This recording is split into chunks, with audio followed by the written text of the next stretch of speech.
আসসালামু আলাইকুম দোস্ত। ফ্রেন্ডলি ম্যাচের জন্য আর্জেন্টিনা অনূর্ধ্ব-17 দলে ডাক পেয়েছেন 15 বছর বয়সী রিয়াল মাদ্রিদ গোলকিপার হোসে ক্যাসেলাউ দি রোজা এবং 16 বছর বয়সী বার্সেলোনার ডিফেন্ডার নিকো মার্সিপার। চলুন বিস্তারিত দেখে নেই কে এই ক্যাসেলাউ ও নিকো মার্সিপার, যাদের থিবো কর্তুয়া ও ক্রিস্টিয়ানো রোমেরোর উত্তরসূরি ভাবা হচ্ছে। আমি জুয়েল আপনাকে স্বাগতম জানাচ্ছি ফুটবল সামারে। দোস্ত, বলিভায় বসতে যাচ্ছে যুবাদের আন্ডার-17 সাউথ আমেরিকান চ্যাম্পিয়নশিপ, আর এর জন্য প্রাথমিকভাবে 28 সদস্যের দল ঘোষণা করেছেন Argentina আন্ডার-17 coach Diego প্লাসেন্তি।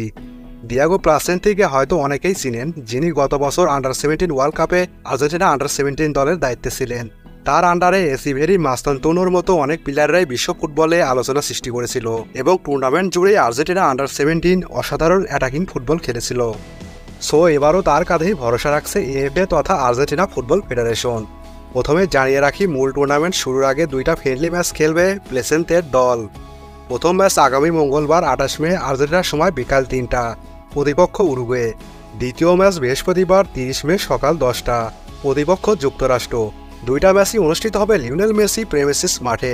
Point two be noted, আর্জেন্টিনার সাথে বাংলাদেশের সময়ের ব্যবধান 9 ঘন্টা পূর্বে, অর্থাৎ আর্জেন্টিনার এই টাইমের সাথে 9 ঘন্টা যোগ করলেই বাংলাদেশ সময় পাওয়া যাবে।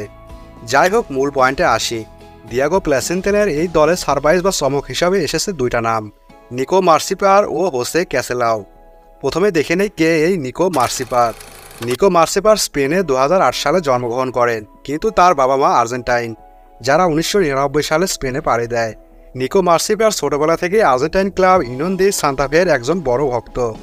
বর্তমানে নিকো বার্সেলোনা আন্ডার-16 হয়ে খেলছেন সেন্টার ব্যাক হিসাবে। তার প্রাইম পজিশন সেন্টার ব্যাক হলেও লেগ ব্যাক হিসাবে সে সমান তালে খেলতে পারে। নিকো মার্সিপার লেফট ফুটেড আগ্রাসী সেন্টার ব্যাক। আর্জেন্টিনা জাতীয় দলে লেফট ফুটেড সেন্টার ব্যাক খুব একটা দেখা যায় না। বর্তমান দলে Lisandro Martinez left footed centre back.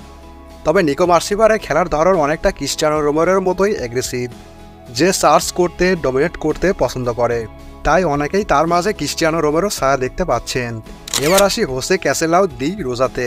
বর্তমান আর্জেন্টিনা জাতীয় দলের কথা যদি চিন্তা করেন, তাহলে লক্ষ্য করবেন আর্জেন্টিনার প্রথম পছন্দের গোলকিপার এমি মার্টিনেজ থেকে দ্বিতীয় পছন্দের গোলকিপারের ডিফারেন্স কতটা। অ্যাকচুয়ালি আর্জেন্টিনার সব বিভাগেই প্রতিভাবান খেলোয়াড় রেগুলার আসলেও গোলকিপারে আসছে না, আর এই কারণে পাইপলাইনে গোলকিপার সংকট দেখা দিয়েছে। সে হিসাবে হোসে ক্যাসেলাউ দারুণ একটা কল হতে পারে আর্জেন্টিনার ভবিষ্যতের জন্য। হোসে ক্যাসেলাউ নিকো মার্সিপারের মতো স্পেনে জন্মগ্রহণ করেন এবং তার বাবা মাও আর্জেন্টাইন। তবে এই 15 বছর বয়সী গোলকিপারকে আর্জেন্টিনার হয়ে খেলার জন্য রাজি করাতে বেশ বেগ পেতে হয়েছে, কিন্তু শেষ পর্যন্ত সফল হয়েছে এএফএ। হোসে ক্যাসেলাউ এই 15 বছর বয়সেই দারুণ এক শট টপারে পরিণত হয়েছে। অনেক রিয়াল মাদ্রিদ ফ্যান্সরাই তার মাঝে থিবো কর্তুয়ার ছায়া দেখতে পাচ্ছেন।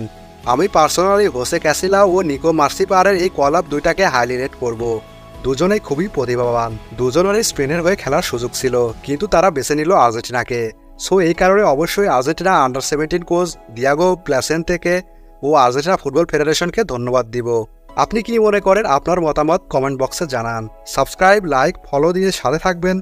ধন্যবাদ সবাইকে।